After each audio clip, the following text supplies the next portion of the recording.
Sir, this is a lot of cash. I need to know where it came from. It doesn't look... The funds are mine. Like They're proceeds from a private equity transaction. Partial sale of a business stake I held. All documented. Hands on the counter, please. Step back.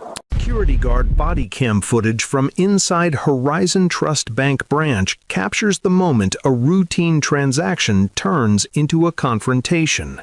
A teller refuses service to a black man attempting to deposit cash, signals for security, and escalates the situation within minutes. What no one inside the branch realizes yet is that the man being stopped holds influence inside the institution itself, a detail that will soon force the bank to examine its own actions. Before we go any further, comment where in the world you are watching from and make sure to subscribe, because tomorrow's story is one you don't want to miss.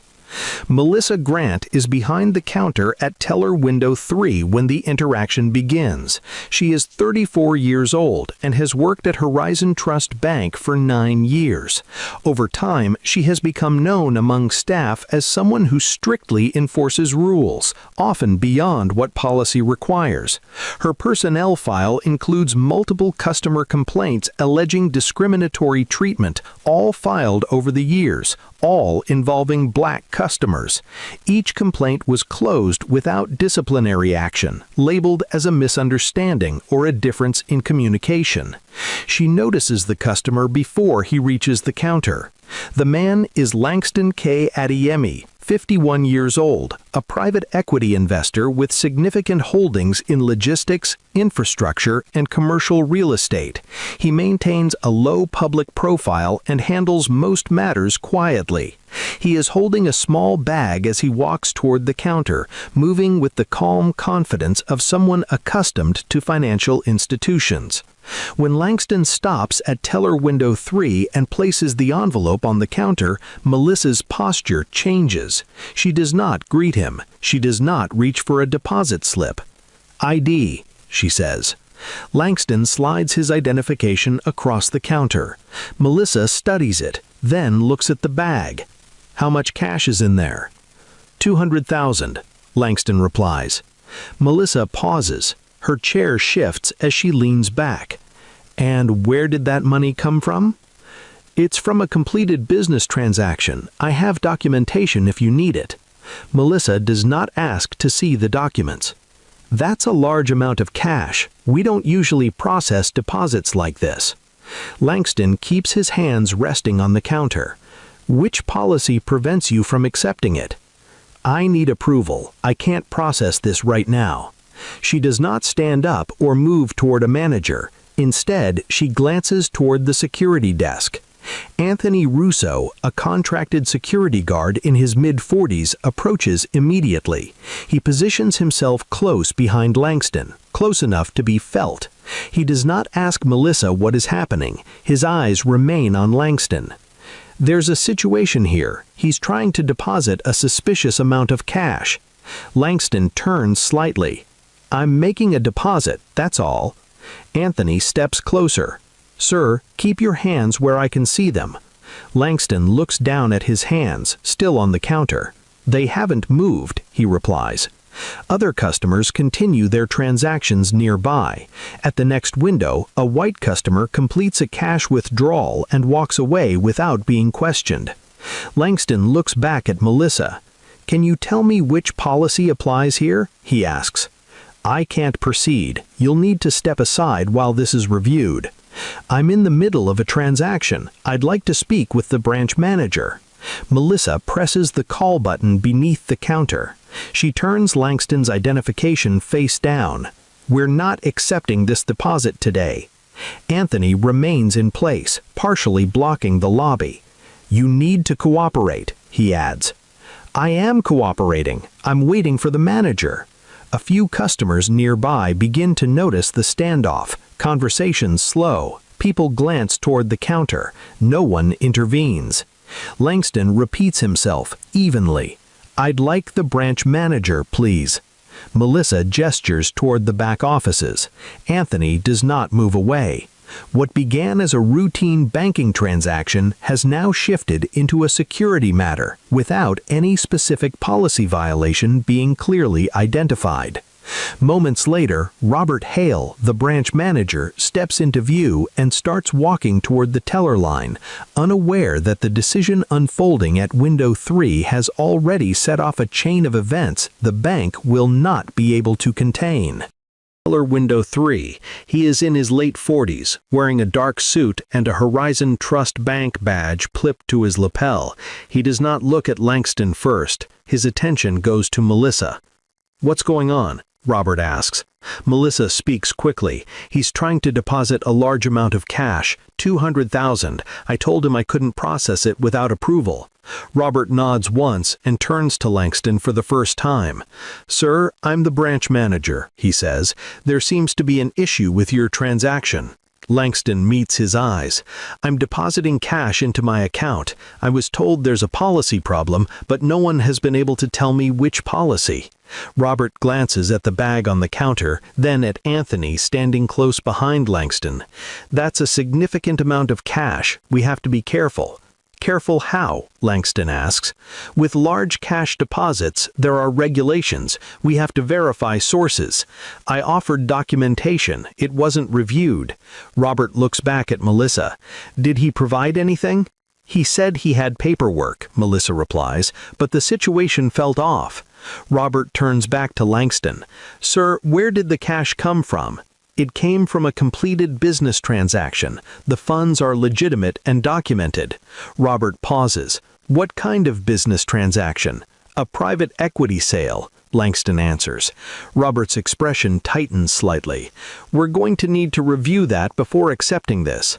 "That's fine," Langston says. "Who's reviewing it?" Robert hesitates. "Compliance." "Have you contacted them?" Langston asks. "Not yet," Robert says, "but before we do that, I need you to step aside. You're holding up the line." Langston looks past Robert at the customers behind him. The line is moving. No one else has been stopped. "I'm not holding up the line. I'm at the counter." Robert's tone shifts. "Sir, I'm asking you to cooperate." "I am cooperating. I'm asking for the policy that applies." Anthony steps closer. "You heard the manager," he says. "You need to move." Langston turns slightly toward Anthony. "I'm speaking with the manager."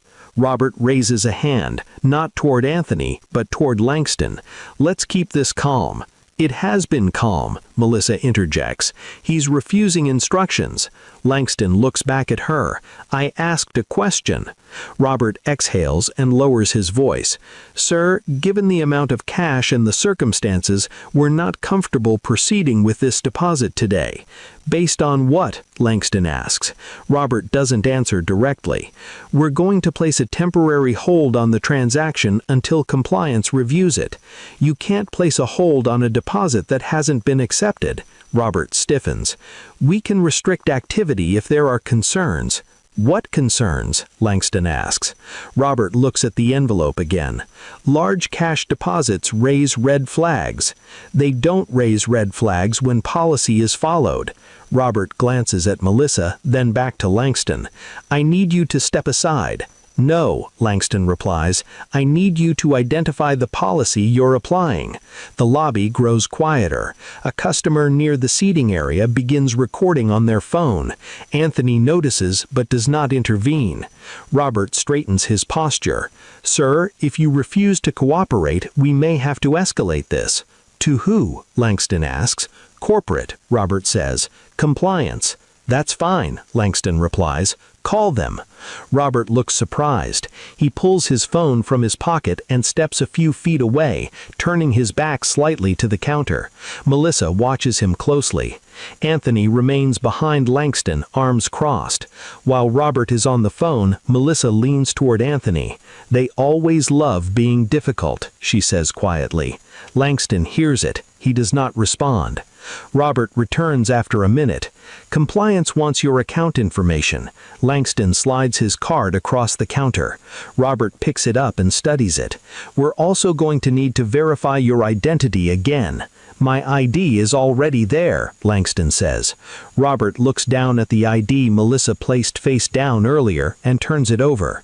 He types something into the terminal at the manager station. The screen reflects briefly in his glasses. His typing slows. He stops and looks at the screen again. Melissa notices. "Is there a problem?" she asks. Robert doesn't answer right away. He picks up the phone again and steps farther away, this time lowering his voice. Anthony shifts his stance. "What's going on now?" he asks Melissa. "I don't know, but something's not right." Langston remains still at the counter. Robert returns a second time, his expression noticeably different. "Sir, I need to confirm some information." "Go ahead," Langston replies. Robert hesitates. "Have you conducted prior business with Horizon Trust Bank?" "Yes," Langston says, "for years." Robert nods slowly. "And you said the funds are from a private equity transaction." "That's correct," Langston says. Robert looks back at the terminal, then at Melissa, then at Anthony. "We're going to pause this interaction, for now." Langston waits. Robert clears his throat. "Compliance is escalating this to legal." Melissa's eyes widen slightly. "Legal? Why?" Robert does not answer her. He looks at Langston again. "Please remain here while we complete our review." Langston gives a single nod. The bag of cash remains untouched on the counter as Robert turns and walks quickly toward the back offices, phone pressed to his ear, unaware that the name he just ran has already set off alarms far beyond this branch. Robert Hale disappears into the back offices with his phone pressed to his ear. He closes the door behind him. The teller line remains frozen in an uncomfortable pause. Melissa stays at her station, hands clasped together. Anthony remains behind Langston, no longer speaking, watching the room instead of the man. The cash is still on the counter, untouched. Minutes pass. Customers whisper. A few glance toward the counter, then back to their phones. No one approaches teller window 3. Langston does not move. Robert returns several minutes later, no longer holding his phone. His pace is faster now. His expression is controlled but different from before. "Melissa," he says, "step away from the terminal." She looks surprised. "What?" "Step away," Robert repeats. Melissa hesitates, then slides her chair back and stands. She moves to the side of the counter. Anthony straightens, unsure whether to stay in position. Robert looks at him. "You can step back for now." Anthony does not ask questions. He takes 2 steps away from Langston, creating space for the first time since arriving.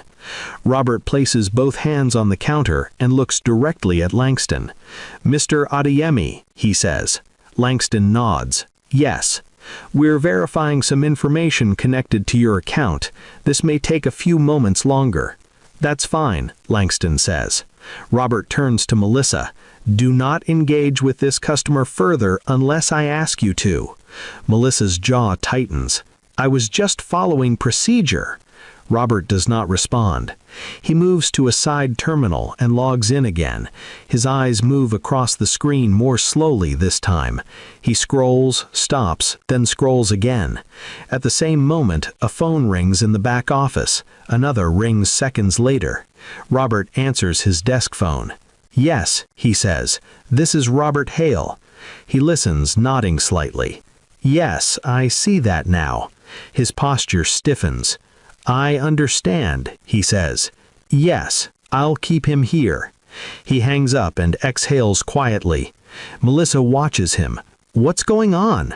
Robert looks at her. "When was the last time you checked the shareholder registry?" Melissa frowns. "That's not my responsibility." Robert does not argue. He turns back to Langston. "Mr. Adeyemi, can you confirm your middle initial?" "K," Langston replies. Robert types again. The terminal refreshes. Robert stops typing. He looks up. Behind the counter, Melissa notices the color drain from his face. "Robert?" she asks. Robert ignores her and picks up his phone again. This time he does not step away. "Yes," he says quietly. "Is legal on the line?" He listens. "Yes. Majority position?" He glances at Langston. 70%? He repeats. The word hangs in the air. Melissa looks between them. 70% of what? Robert covers the phone. "Step back," he tells her. Anthony shifts uncomfortably. Is there a problem? Robert looks at him. No, there was a mistake. He turns back to the phone. Understood. Yes, will comply. He hangs up and sets the phone down carefully. Robert straightens his jacket.